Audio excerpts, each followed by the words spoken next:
Hi, everyone. Welcome in. We'll get started here in just a few minutes.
Yes, just to address the question that was just dropped in the chat.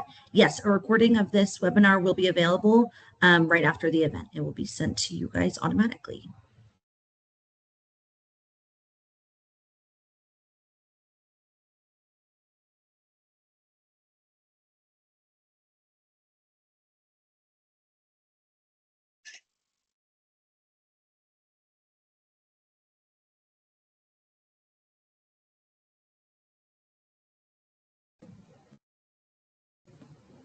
Alrighty, we're at the 2 o'clock mark, so we can go ahead and get started. Hi, everyone. I am Kate Landgren. I am with ALLO Business, and I am so glad that you guys are here today. So before we get into it, a couple quick housekeeping things. One, you should be able to hear me and see my screen right now. So if something's not working, please just drop it into the chat. And just know that we are recording today. So we will have a Q&A at the end. So toss your questions into the Q&A feature here as we go along. And then at the end, we will get to as many questions as we can. If we do not get to any of the questions, we'll follow up with you after. All right, so about ALLO Business. So for over 2 decades, since 2003, ALLO has been a trusted partner for businesses of all sizes, from small businesses to large enterprises all across 5 states. So many of you may know us as for our world-class broadband and voice services. Our commitment to our partners go so much deeper. We are also a managed service provider, or MSP for short, where we offer comprehensive cybersecurity and managed IT services. As an MSP, we proactively manage and optimize your technology to prevent issues before they even happen. Now, this is really where AI comes into play. We leverage AI to enhance our MSP offerings, allowing us to provide predictive monitoring, proactive threat detection, and automated maintenance. This means that we ensure your business runs smoothly and securely so that you can focus on what you do best. Now, I'm excited to introduce our speaker today, Brandy Jensen. Brandy has a deep understanding of the intersection between AI and business technology. She has spent the past 15 years helping businesses manage their network. Over the last 5 years, that has evolved into full-time conversations, helping teams be more efficient, utilizing the AI, using ALLO and AI. So get ready to take some notes because you're going to hear from the expert today. Brandy, I'll hand it off to you. The floor is yours. Thank you, Kate. I appreciate the wonderful introduction. Kate said, I'm Brandy Jensen. I'm currently a system administrator supervisor with ALLO Business. Did want to touch on, as part of ALLO Business, I've also been a technical alignment manager.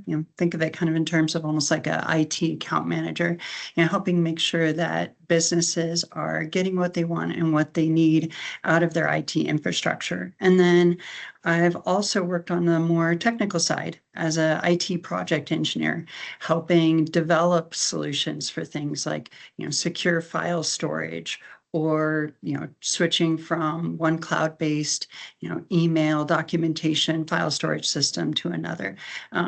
So coming to this with a background kind of not only from a business need perspective, but also the technology that underpins those needs as well. Now, as part of today's webinar, I'm going to go over just a couple topics. First one we're going to start off with is putting AI to work. We're also going to cover key considerations for safe and responsible AI use. It's something that we're starting to see, more and more in the news today. And then finally, ALLO Business is putting this webinar together. Why partner with ALLO Business when it comes to your AI journey? We'll cover that as well. But starting off with where we're getting results out of this. What's the need for this? Putting AI to work. And this is kind of falls into two areas, kind of a more specific task individual level, but then also like, how does that fit into an overall, IT ecosystem? How does that fit into your organization as a whole?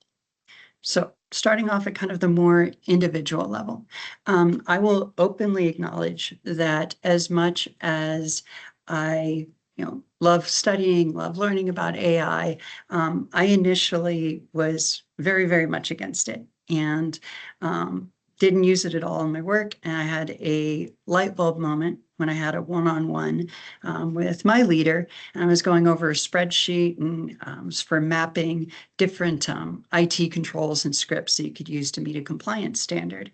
And I, was doing what I'm sure we've all done thousands of times, going on the internet. Okay, here's the compliance standard. Here's the particular requirements that underpin that. Okay, here's something, then writing in, copying, pasting. Here's some of the things that would address that. And as I was showing this to him, he said, well, why don't you use AI for this? And I looked at him and I said, why would I need to? I'm capable of going out, grabbing the information. I know how to copy and paste into a spreadsheet. He says, that's fair, but is this a good use of your time? And that was my light bulb moment. Just working with AI on an individual level. From that point on, when I'd be working on something, I get 20 plus minutes deep into it and I'd stop and go, is this a good use of my time? And if the answer is no, then I'd take a look and say, okay, is this something that maybe AI can help me out with on my workflow? So terms of what it can actually do, you can just on an individual level, whether that's for you or maybe, someone within your business. One of the big ones that we really saw grab headlines was content creation acceleration, essentially using AI to generate the initial draft of communication creative content saves you hours worth of work. Now, again, that's great on an abstract level. So what does this look like in practice? For me personally, as a project engineer, I may send out, any one of, 3 different proposals in a week. It's really easy for me to think in technical terms, but also if you don't have that background, it's not really useful. And it kind of just generates more noise than actual useful information. AI has been very helpful for going through my email and saying, okay, here's how we can make it a little bit more accessible. Here's how we can avoid using acronyms and jargon. Again, creating that, but in a way that's going to be the most effective versus having to go through by hand and generate that from scratch or, redo essentially the entire email by hand. Another opportunity for this is first draft of things, so not only the project proposals, job descriptions, social media posts, or even presentations. So this presentation here was actually the first draft of it was created via AI, Microsoft Copilot and PowerPoint. I've created, dozens upon dozens of PowerPoints, slide decks before. I wasn't really worried about not knowing how to do it. AI at least got me the first draft, and just like any first draft I would have even done by hand, a lot of going back, a lot of revision. This looks almost nothing like that original product, but I wouldn't have been able to arrive at the level of quality that it's at right now if I hadn't saved myself hours of time by at least getting something out there that I could fine tune and adjust. And that's going to be similar again, whether you're doing project proposal, email to a prospective client, you name it. It's good to get that first draft out there so that you can do what actually matters and what is a good use of your time and adjusting it for what you need. Another example for content creation, scripts for sales calls, customer service interaction. I've used it a time or two for this, where, your brain's going through and you're thinking, okay, gosh, I want to speak to, that, okay, let's say this issue came up and, we'd worked on it, we'd had it go away for at least a little bit, it resurfaced again. Okay, I want to acknowledge that fact and say, at the same time, we're going to build off that. How do we put that into words? Again, content creation, AI, it's good for getting that first draft out there. So then you can go back and say, okay, you know what? Actually, here's a better way to make that kind of go up to the next level. Now, another capability at the, kind of individual level for AI is data analysis and insight. So with this, we're talking about using AI's ability to, process large amounts of numbers and language and turn around and pull out kind of an overall trend from that. Saw a commercial the other day about, okay, what would my sales look like if, I lowered the price of a product to this amount? Yeah, AI is great for doing it. Could you do it on your own? Absolutely. AI will at least get those numbers out there faster, and then you can take a look at that and say, maybe something we need to feed a little bit more into that. It also, in terms of analysis, I might not think of it so, I'm sure we've all been on long email chains, have meeting transcripts extremely lengthy, or even for messaging, you get step away for lunch and there's a big discussion. AI can use its analysis capability to say, okay, while you were out at lunch, here's what was discussed. And you can ask it things like, okay, so out of everything that was brought up, what still needs to be taken care of? And AI can get you that in seconds. Could you scroll through all those emails, all those messages to find the same thing? Absolutely. But again, is this a good use of your time? You can just use AI, integrate that into your messaging platform, your email platform, and have it pull those insights so you can actually get to work.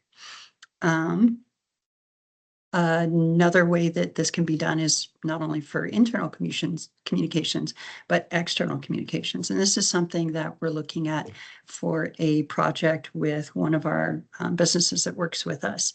And it, again, is not tremendously complicated in terms of concept. Take their customer experience platform and link it with a essentially AI engine in a way that's both private and secure. We'll touch on that a little bit later in the webinar. And then, okay, so what seems to be driving the conversation right now? For our product, is it about the weather? Is it about a new feature? Are people happy, unhappy? What specific things are they unhappy about? Just like that email and messaging example, sure, you could read through all those by hand and kind of just mentally flag the outliers, but much better use of your time to be able to take those conclusions and work off of those rather than gather the data to begin with. Then the final area in which, at an individual level, AI delivers value for a business is automating tasks. We hear all the time about agents in the news. That's all AI agents are. It's just AI that has the ability to not only produce something, but also to act independently, and also data transformation. Data transformation in particular is something that I've discovered is a tremendous time saver. For me, I had a list of email addresses that were thankfully in the first name dot last name format, but I wanted to actually, turn that into a little bit more personalized record with actual first names and last names. Could I go through that whole spreadsheet and just type all the way down and get that same list? Absolutely. But when you're looking at 120 email addresses, that's a fair amount of work. I looked at it and said, this isn't a good use of my time. I used AI app, said, okay, so here's how this email address is set up. Can you get me 2 columns, one for first name, one for last name? It did that, got it taken care of, and saved me probably at least an hour's worth of work there. Another area in which it helps out is automated routing of customer requests, questions, queries, not necessarily answering them, but even just getting the right question to the right person. And this is something that we're using internally at ALLO Business. And just a matter of going through we used to have individuals that would scan through our list of incoming requests and say, okay, well, this probably needs to go system administrator team. This needs to go to our help desk. This would need to go to sales. Now we have a generative AI program that can go ahead and get those routed off so that way our customer service team is then freed up to actually work more directly with customers. Finally, on that customer service front, a lot of larger businesses are using chatbots, and there's even, voice versions of those chatbots to handle, common customer questions. And yeah, that's something that we've been working on internally as well too, not as necessarily deploying just yet, but just the product offering for our clients, for them to be able to get it set up with their system so that someone can call in and, when we call into over the phone, our hours of operation are, here's the days we're normally open. Maybe you've called into a clinic and they say, before your first appointment, please make sure to bring this, this, and this. Again, you can set up a customer service chatbot, or again, even a voice version of that, to answer those common questions. It's a win for not only your business, but it's also a win for the customer. The customer gets the information that they need quickly and easily. And same time, your customer service staff is then freed up instead of giving kind of rote, you can almost think of it as close-ended questions, answers to close-ended questions. Your customer service staff is then freed up to answer, perhaps maybe more complex issues like, you said to bring this document in. I don't have that. However, I have these two. Will these work? So again, it's beneficial for not only you, but for your customers as well. I also want to touch on, in terms of all these things that they can do, from experience, talking with the businesses that we work with and support, they're already taking steps to integrate this into their workflow. Not only the examples that I provided, but even things like, I'd like to set up a, biweekly meeting with this person, looking at their schedule and my schedule, like on our calendars, when would probably be the best time for a biweekly meeting. And AI can, again, use that analysis portion, go on and kick that out. Now, in that same spirit of this is already, taking place, this is already coming into reality, at an organization level, zooming out from kind of that individual task level, an organizational level, AI is here. AI integration into the workflow is here. It's present day reality.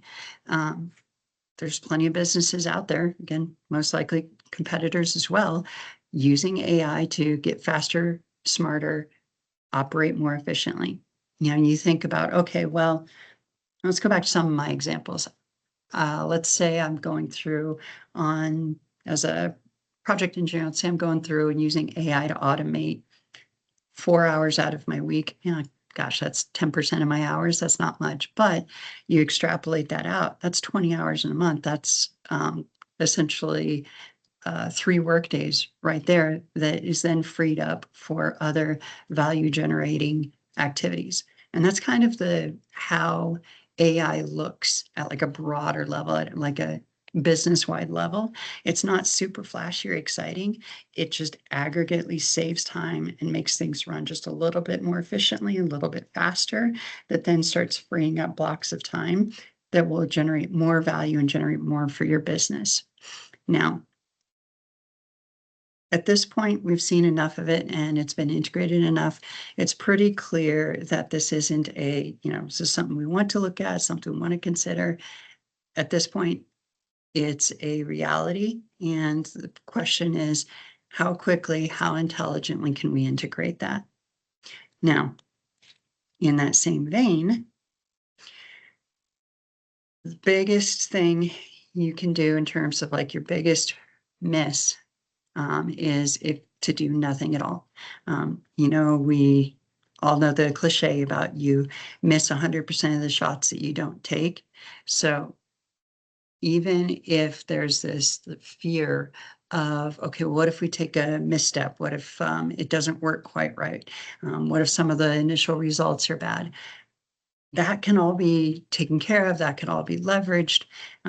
You can't critique or improve upon an artwork, that's essentially a blank page. You have to start with something.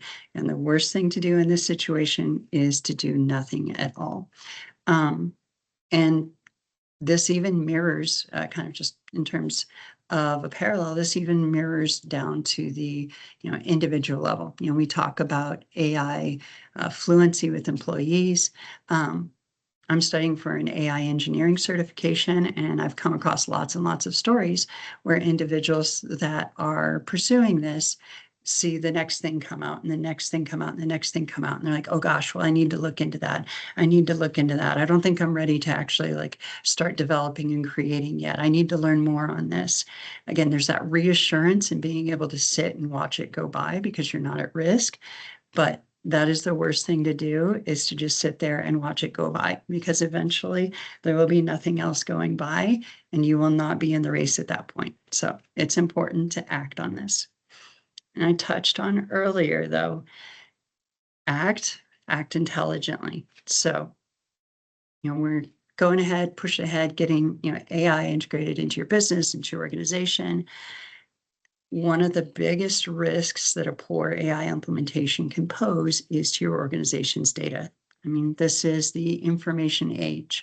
IT is information technology. Your data is so critical. Again, in all its forms, whether that's, human resources, sales, financials, instructions for documentation, standard operating procedures, all of that is so critical. And given that data is not only the product that AI generates, it's also the input that it needs as well. We need to make sure that that doesn't become jeopardized or damaged in the process of that AI integration.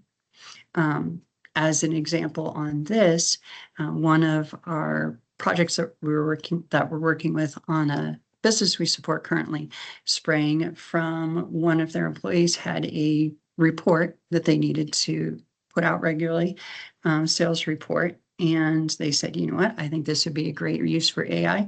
They were 100% right. 100%, is this a good use of my time? Probably not. So I want to use AI fast. Unfortunately, they did it in a way that submitted that sales data into the larger kind of training and answer pool for that AI's data model. And so then at that point, it essentially becomes hard to get, but potentially publicly accessible information. And that's not where you want your, let's say, quarterly sales data floating around. So yeah, that urgency, that need and that drive to adopt and to seize the moment, you still need to balance that out with being secure and responsible in how you do that. And we're going to touch on that here in a bit. Now, at a broad level, we're going to take this out one step further, essentially. So I touched on kind of the need for AI. So you're looking to take the plunge. Okay, great. We want to integrate this into our organization. What does that even look like? Do we just tell everybody, go ahead and sign on to, is it, ChatGPT or Gemini or Copilot or Claude? Have fun, be productive, let us know how it works. How can you be intentional and to act intelligently, as I touched on the previous slide? Well, first thing is deciding, just like integrating anything else in, what's our strategy? What's our plan on this? So take a look at our goals as a business, and then take a look at some of the things that AI can offer, which I touched on the previous slide, and then pivot that to how are we going to integrate that into our business in a way that supports our existing goals. One of the really good ways to do that is take a look at actual use cases. I brought up, from experience talking with the businesses we support, automating essentially report creation has been a really big win for those. So maybe that's something you want to focus on. Or, say analyzing financial data, pick out a actual use case and then hone in and focus on that. And then you can always build it out from there, but at least establish in advance what your foothold is going to be and focus on that. And then the lessons you learn there and the best practices that come from that will make any further AI adoption considerably easier. Finally, as exciting as this is, and with all the capabilities that brings to the table, make sure that when it comes to the actual integration, you're doing it gradually. This isn't something you want to, again, just drop on someone's desk. Here's an email, how to use it, and we'll see how it works in, let's say, 2 weeks. One of those, you want to make sure communication gets put out in advance. Here's some of the specific tasks we think could be beneficial. Use it on this, be gradual intentional about how you do this. It's much easier to fine tune the direction you're going 3 steps in rather than being 30 steps in and then needing to take some steps back and then go again. So again, comes time to the actual, plugging things in, approach it gradually. Now, speaking to, touched on earlier with the sales report example, key considerations within safe and responsible AI use. This gets a little bit more into the nuts and bolts, but this is also where a lot of the, concerns are coming up. You think about another similar technology transformation, like industrial revolution. Okay, great. Now we have factories and machines that can produce our products, but then now we start needing to get into things like, okay, what about safety on the assembly line? The machines need large amounts of electrical power. Now electrical safety is a factor and it wasn't before. We're experiencing the same sort of thing when it comes to AI. The important things to kind of keep in mind and to break it down into 3 main points: accountability, trust, and control. Accountability means that, if your business falls under any legal or regulatory frameworks, that you're meeting the requirements there. For instance, if you work as a medical provider, HIPAA has some considerations when it comes to putting personally identifiable information into an AI prompt. Also, how is it going to impact your workforce, and how are you going to address its effect on changes, and what's your change management plan? Trust. This is another one. We heard a lot of stories when AI first started coming out about AI hallucinations. This kind of falls into that same category. So there's AI bias, and it's not always, let's say, as obvious as you'd think. One of the cases that I hear about is using AI to review resumes, for a position that you've posted. And the AI says, okay, I'm going to return to you the top 10 resumes out of the total pool after 30 days. Look over the resumes. It's important to be checking for bias, because we'll get into the human review portion. There's something that's called model drift underneath the hood. And after a while, the AI can maybe pick up some lessons that it shouldn't have.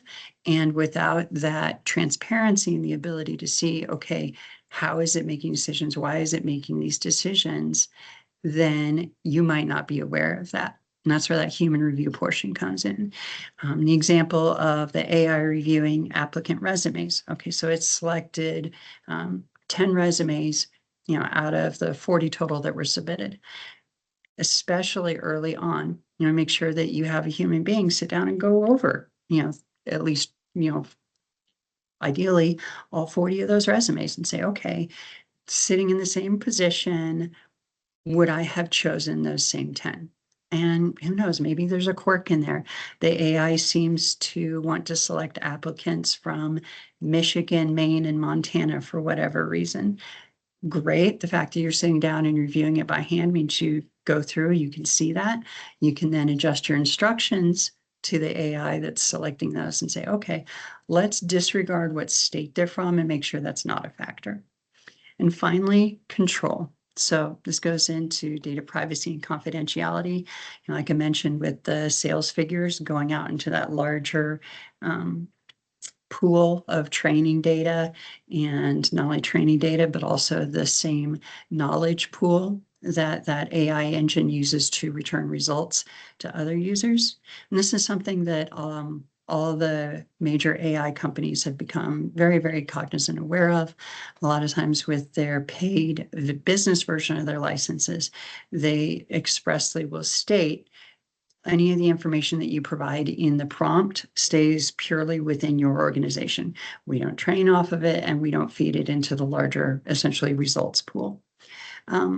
Another component to this, making sure that even if you have, okay, this is the tool that's going to ensure our privacy, our confidentiality, it's going to meet our regulatory requirements, you need to make sure that it's the only tool that your employees are using.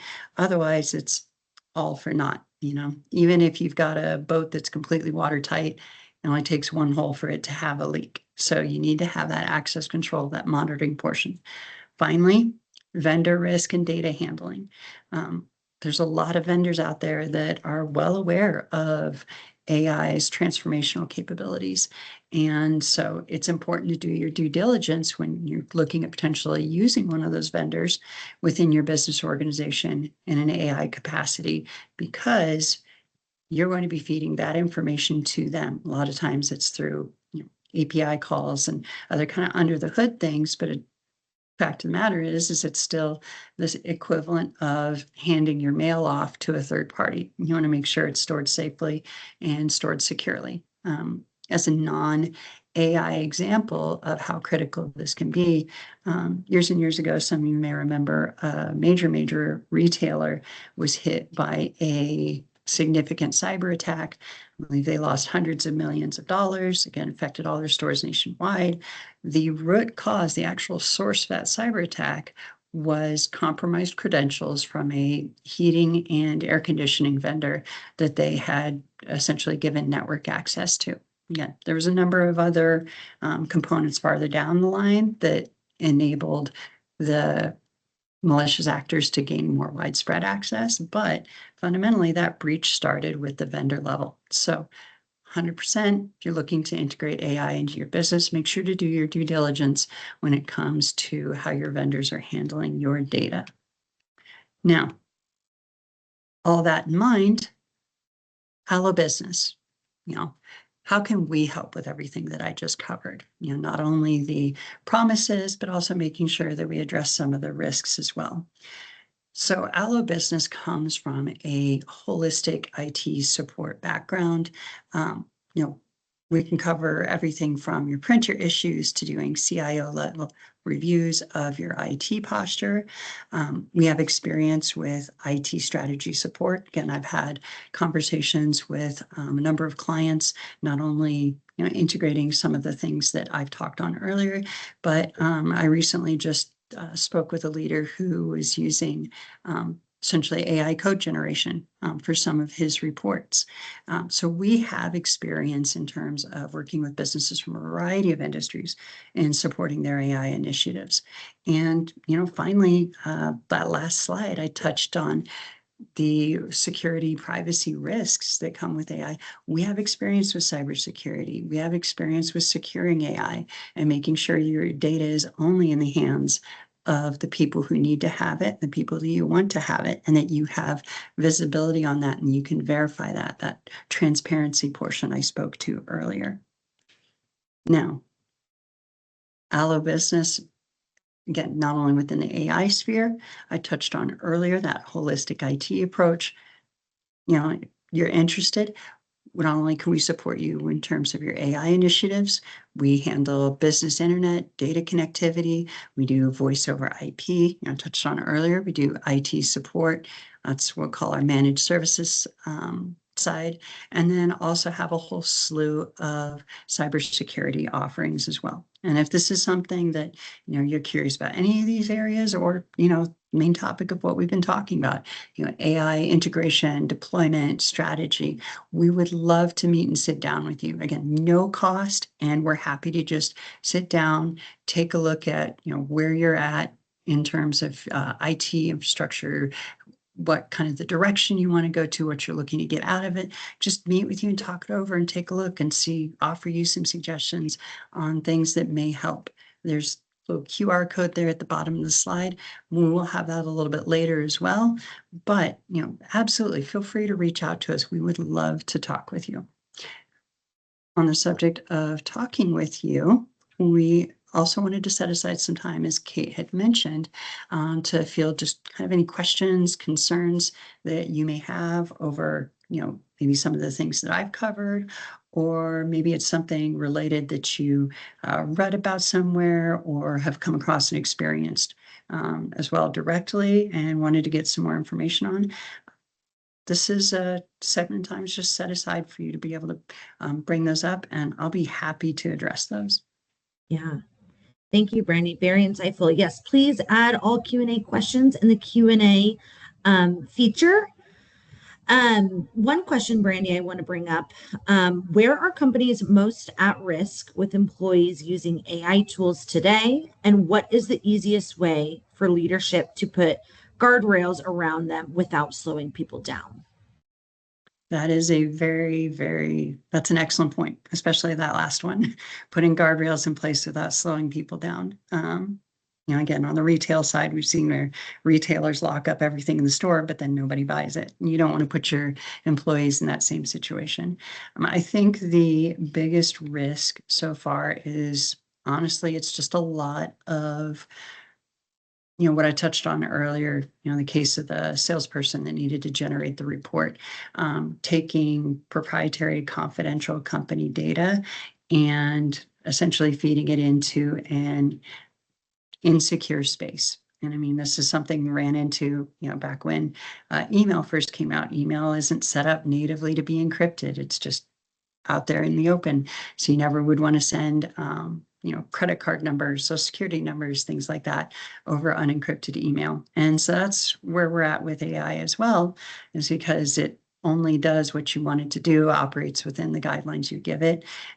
So the biggest consideration is just making sure that you have visibility on what AI tools that your employees are using and that they know from their end, okay, so this is the kind of information that it's okay to put into a public area. And then this is the kind of information, if you need an AI analysis on it, please, please, please, you need to be using this tool. That might dip into the next question. What are some of the most common yet overlooked challenges that business face when implementing AI? And how can those be proactively addressed? Another really good question. Building off of, I've spoken to kind of the privacy security risks. I think another one of the challenges is that we see there's so many things that it's capable of that it can be overwhelming. Where do I even start on this? And so it helps to provide guidance, whether that's, again, at a team level or just as a business level. Here's our starting point. Here's where we want to have our, first step, second step, third step for your journey. Don't worry about using this across, any one of the 15 things you may be responsible for in a day. I think these two would help. And in order to do that, you have to have kind of that knowledge and that visibility, whether it's your own workflow or whether it's on your employees' workflow. Like, these are the kinds of tasks they're doing on a regular basis. You can't take a look and say, oh, this would be something that AI would absolutely be great to help out with if you don't have visibility on it to begin with. And then the final thing I would say that's important is, again, no different than a student sitting in school. The knowledge that it has and operates off of is only as good as the knowledge it's been given. And so before you go to feed all your, information, data, whether that's your kind of how-to manual or customer service information in, you need to make sure that it's consistent and that it has a message. It's everything, all the information in there is suitable, appropriate, will make sense to the audience that you're directing it to. So just kind of having your data organized and having it high quality. Those are kind of the underpinnings that a lot of times I think that people can wind up putting the cart before the horse, so to speak, and deploying AI without having those already looked at and addressed. Amazing. I think this is a great question. What are the top AI platforms, ChatGPT, Gemini, Claude, that Allo recommends starting with for just basic daily work?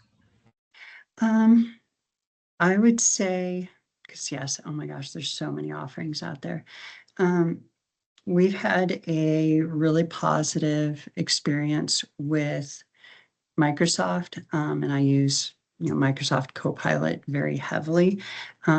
However, we're getting into the realm where it's less about what's best and what's best for your particular application, your particular role, your particular tool. Um, Again, draw back to an analogy, think about it with cars. Okay, great. We have cars. We're using cars. We're getting to that point where we're starting to split off into, okay, so now we have trucks, we have motorcycles, we have sports cars and things like that, where they're each suitable more for different purposes.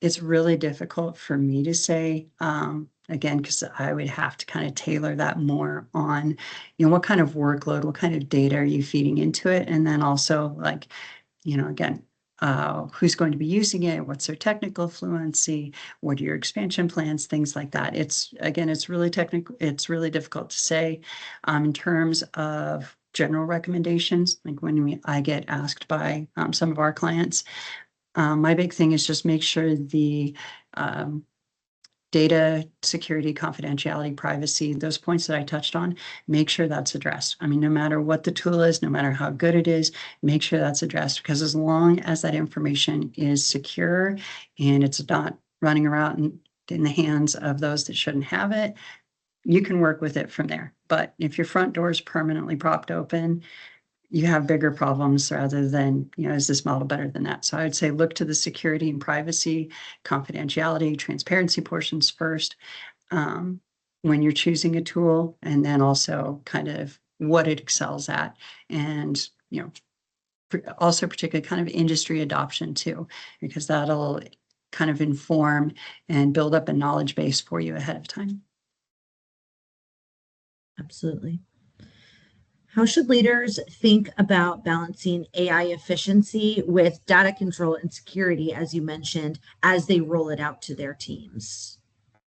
Oh, it's a difficult question. It really is.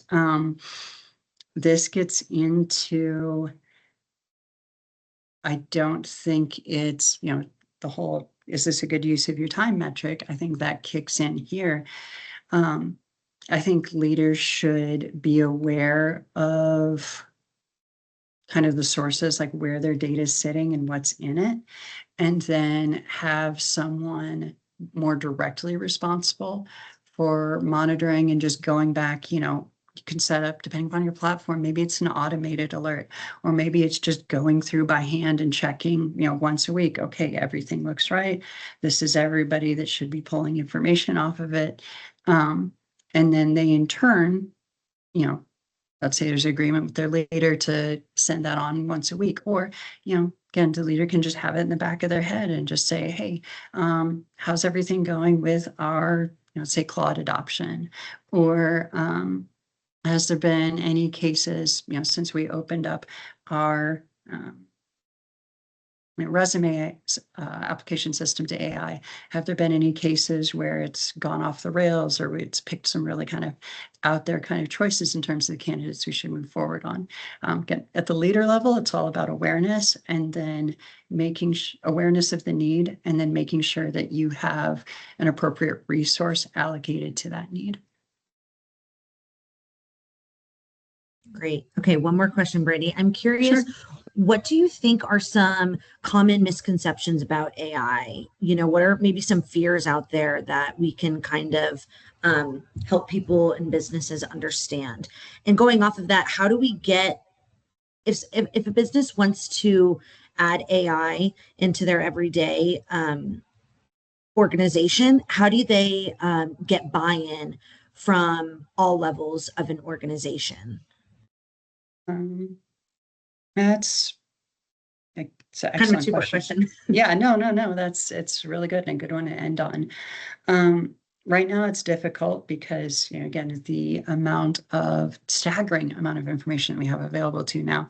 There's so much being put out there and it's, again, coming from companies that have 10,000 employees down to individual freelancers that are offering their stories, their anecdotes, some case horror stories, AI erased all my code.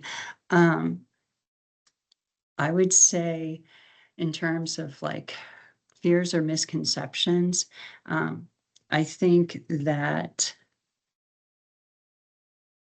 kind of falls under one and the other, maybe a misconception at the deployment side and a fear from the implementation side of, okay, cool, we can just go through and cross out, staffing for these amount of roles, and then we can just put a sticker that says, generative AI on each one of these and call it a day. That's not how this works. It's not a self-driving car, so to speak. This is more like a nail gun versus a hammer. Neither a nail gun nor a hammer are going to replace an actual human being doing the work. They're just going to help the human being doing the work do it more efficiently. And in terms of navigating, potential pushback from bringing it in, this relies on another non-AI component or concept, and that's just good communication. Let's say you want to integrate in your organization. Great way to do it is voluntary buy-in and just say, hey, this is something we'd like to get going. Is there anyone here that would be interested in working with us on this? And from what I've seen, a lot of times that, oh, neat, something cool, something different, being able to, be one of the early adopters, a lot of times that'll overcome that hesitancy or that fear of change. And then also in terms of the messaging, not framing it as, we don't need you for this anymore, but more as, okay, understand this is absolutely a drag, spending 2 hours a week putting together our, audit reports for our audit reports for different backup systems. We understand that's not fun, and it's definitely not generating any extra value for you. I think we found something that can help out with that. If you're willing to maybe take a look at it, try it out and see how that works for you. Again, offering it as a solution, something that makes your life easier. And then, of course, playing into a little bit of this is something new. This is exciting. This is a development that's going to only continue to advance. You have the opportunity to kind of get in on the ground floor on that. And I think that will overcome a lot of the hesitancy that comes around the change from that. And also, just again, anecdotally from my own experience, even if you can get, let's say 20% of your team on board with this, if let's say you want 100%, if you only get 20% on board, that in many, many, many, even most cases will be enough, because everyone else will see that 20% working, everything's good. They're not sighing and staring at their keyboard in resignation. They're coming right along. They're doing things faster. Life is good. And they'll say, okay, actually, I want in on that too. And so that momentum will start to build. But that's, again, kind of just some things that I've seen when it comes to AI adoption. Absolutely. All right, well, we are at time, so I do want to end here. But if we didn't get to any questions that were in that Q&A tool, we will be sure to follow up with you. But that is a wrap. We know your guys' time is valuable. And so behalf on the entire ALLO Business team, thank you so much for spending this time with us. We hope it was insightful. And if you would like to continue the conversation or discuss your specific tech needs, scan that QR code and schedule a consultation with us. And keep an eye out in your inbox. We will be sending a full recording of this webinar soon. Thank you. Thank you all.